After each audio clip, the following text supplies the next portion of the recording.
What do you consider the worst financial decision of your life? Write in the comments what you think about this. Enjoy the show. Story 1. I bought a unit 6 years ago that was built in the 1980s. It's got very solid bones, but there's so many issues popping up now that need to rectified, like redoing the kitchen and bathroom because everything is slowly falling apart. But I just have no savings whatsoever once I do my mortgage repayments / bills and groceries plus expenses for the kid. And it's just getting depressing thinking that I'll never be able to get in front of the rat race. Story 2. My children. Best emotional decision ever. But the tiny accountant in my head reminds me every time I book a hotel or buy plane tickets for a holiday, how much nicer of a holiday I could afford if we'd stopped at one. Don't even get me started on how much it costs to eat at a restaurant for a family of 6, especially now my oldest thinks she's too grown up for the kids menu. Story 3. Moving in with my then boyfriend, even though all the signs were there that he would be financially burdensome. A very miserable 2 years and more than a few months of rent I had to cover. It could have been worse. At least I didn't tank my credit score like other people I've known who were in this situation. But it was a lot of money at a time in which I wasn't making much. And it also left me with a great distrust of relationships in general. Story 4. I got some money by crashing a motorcycle in my 20s, had plans and bought an apartment, etc., then moved city to study, and lived off student loans while not really doing anything specific with the money from the sale of that apartment. This eventually meant that the government paying the student loans decided that I actually had too much money to receive it, so they demanded it to be paid back immediately, got like 7 days to pay it back. So all the money I had saved went to paying off that debt. In retrospect, I should have rented out my apartment in secondhand and not sold it before I was done studying. But in my mind, selling it was a way of confirming for myself that I would never return to my hometown. I moved to be with a girl who I'm now married to and who's been through the recovery with me. I will always love her to death. But it sucks that we didn't have a good financial start due to me messing up that part. Story 5. When I graduated. In 1999, I inherited a stock portfolio that my dad had secretly been managing for me. It wasn't that big, but to a dumb 18-year-old, nearly $50K was too much to handle. I should have kept it all and kept investing into it, but instead I cashed it out and immediately bought a brand new 99 WS6 Trans Am. Then I spent the rest partying and being dumb. Now in my 40s, I kick myself daily for not holding on to it. Only silver lining to it is that I still have my Trans Am with only 30K miles on it in my garage. It's still in perfect condition, and I drive it on really nice days. Maybe someday, I'll sell it and get my $50K back. Story 6. Buying MMTLP, $10,000 poof gone overnight. Cannot get any of my investment back because the company went private, but $10K isn't much. There are others who lost a lot more than me. I've lost a lot of dollar in the stock market, more than I care to admit. I keep thinking one day it'll pay off. I work a full-time job, though, and don't have the time to put enough attention into it, and I end up paying for it in the end. Every time I set a stop loss and it triggers the stock moons. Anytime I don't set a stop loss, I lose a lot of dollar. Feels like I can't win. Story 7. Student loans. Definitely. I am a psychotherapist. In the early 2000s, I considered being a life coach and launching an internet business. This was before anyone else was really doing it. Instead, I went to school to pursue what I believed was a more legitimate path. 20 years later and a big amount of debt, I can't help but think I would have been way more successful than I am now. And with no debt, had I launched that business before it became a gold rush the way it is now. I know how the mind works and how to help people. And as much as I love what I do now, I feel restricted in terms of practice, my personhood, and my income. Story 8. I bought a car. I had a good savings nest and looked at property. I was approved, only to find out I was short, which just meant save more and we're good. Nah, instead I went out and bought a brand new car in 2013, worked the deal out myself and was happy, paid it off in 2020, and then on my way to work, an idiot turning onto the street trying to beat traffic was on ice and hit a car, then hit me really good, and insurance wrote my car off. Story 9. I mean 100% it's the one I'm still doing. Sending my ex 50 pounds a week and then paying off a few of her debts. Be easy to say she's taking advantage of me, and yes, maybe she is. I would like to believe she isn't, but I can appreciate the argument to the contrary. Think over the last 2 months I've sent her nearly 2,000 pounds. I just can't watch her struggle, but I know deep down I should be smart and cut that shit off and focus on my own financial well-being. I just can't. Story 10. Not the worst mistake comparatively, but I was always good at saving and investing. In 1999-ish, a coworker at my internship summer job convinced me that his broker gave him inside info on investing in an ISP that was supposed to be bought out. This was just before dial-up ISPs dies. I had $1K and was thinking of investing in Amazon, which had a pretty big crash just before, but listened to him since he was older and had been investing for 30 plus years. I don't have any illusions that I'd be super rich. I would have cashed out when I hit 10x as I did with AMD and National Semi, or when I tripled my money with Apple. But 10K is much better than the $0 from the ISP. Story 11. Dating an alcoholic for 5 years, constantly borrowing money from me and guilting me into paying everything. I never was able to save money from constantly covering for him. He also damaged my new car in multiple ways, messed up the locks so the keys wouldn't work from the outside anymore, hitting it so many times the front and back bumpers were trashed, and also a cracked windshield from when he threw his cell phone at it during a fight. The last time I saw him was in small claims court for some of the money he owed me. Story 12. Majoring in a social science instead of computer science. I started college in '07 when the G iPhone was released, with a small background in coding. I didn't think I was any good at it. Turns out I've got a good head for coding. I integrated data science into my dissertation and picked up R and Python during graduate school without much trouble. I'd be making bank right now, saved myself 10 years of schooling, and I'd still love what I do. Story 13. Spending $30,000 on a degree that is useless, and I'll never be able to pay off. At one point in time, it actually prevented me from getting interviews. I literally put the application in for an entry-level phone center job twice, first with my degree and got no response, not even a rejection. Then a couple weeks later applied for the position and took my degree off my resume.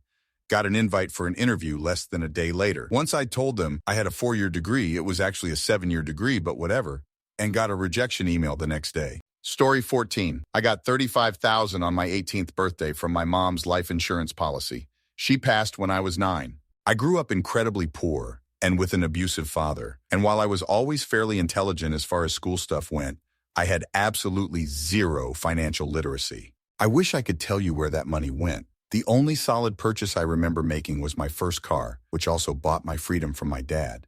The rest? I'm pretty sure I literally shat it all down the toilet as I began funding parties, buying all the alcohol, and going to eat fast food/restaurants almost every day.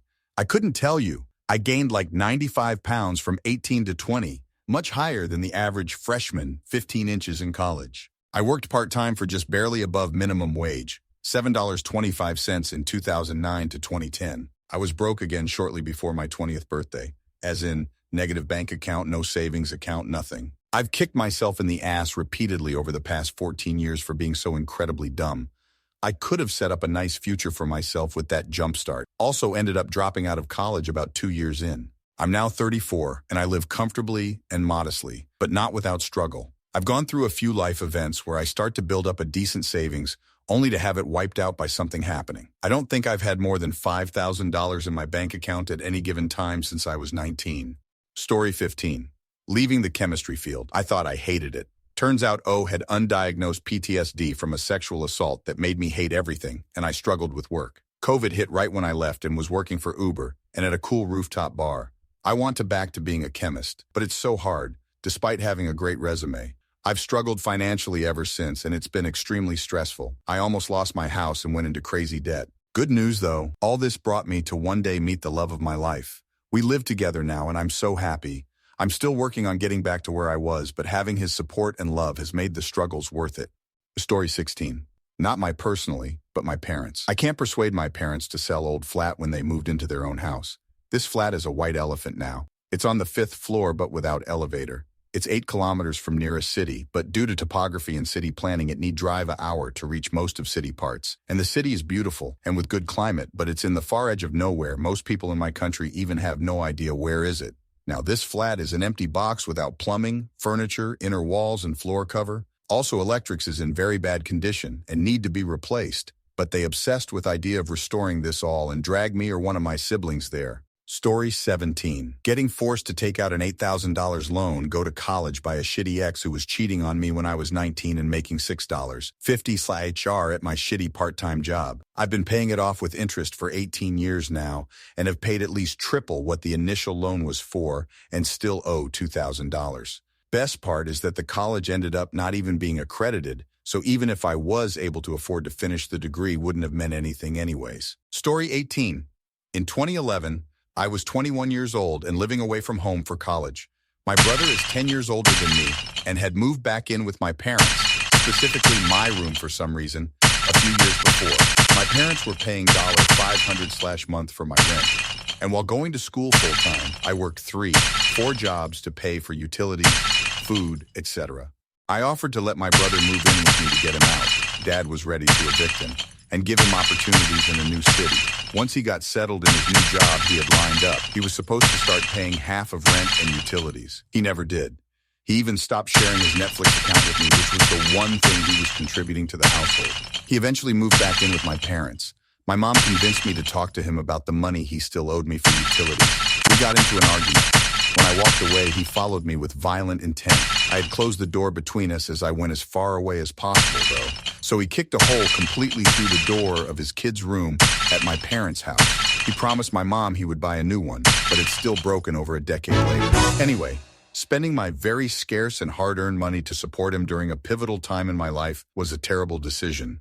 Story 19, to pick just one. The first one probably set the stage for all the rest. I was offered a partial scholarship to a university a few days away from home. Instead of taking out a student loan, moving away from that drama-filled mess, and getting through uni on the first try. My mistake was that I stayed with my mother and my siblings, worked full-time, dealt with all the family BS, and paid for community college out of my own pocket for 3 semesters before I dropped out and joined the Army. So stupid of me to stay in that environment. After I did my 4 years, I did what I should have done and went to uni far away from them, focused, and graduated on second try. Story 20. At the age of 21, I had 3 ER visits and about 10 days in the hospital. I didn't have health insurance, and I paid the medical bills in full with money I'd been saving since I was 10 years old. Paper routes, farmers markets, farm labor, house painting, retail, film developing, and other odd jobs. Money hard-earned and stashed away for college so I wouldn't need to take out any loans, and I lost my entire life savings in the blink of an eye. I should have defaulted day one, but I wasn't raised that way and I didn't know about any other options. I worked year-round, after-school jobs during the academic year and multiple jobs over the summer when I could have been fucking around like every other teenager. Never bought a car, walked and rode the bus to college, didn't have a cell phone until my 20s, and I'm still shitty about it. What a huge waste of effort. Story 21. Cashing out a retirement savings plan to cover a bill when I was younger. I had worked a job for about 3 years before moving to a different job, and the retirement account had just sat there for a few years. I had an expense I couldn't cover, and had the great idea to cash out this old retirement account. I got penalized for withdrawing it early, got crushed on my income taxes because it counted as income with nothing withheld. And then a couple years down the road, the IRS reviewed my prior filings and decided that I had been undercharged, so I was assessed more taxes and late fees. I think I ended up paying more in fees and taxes than I ended up getting from cashing out the account.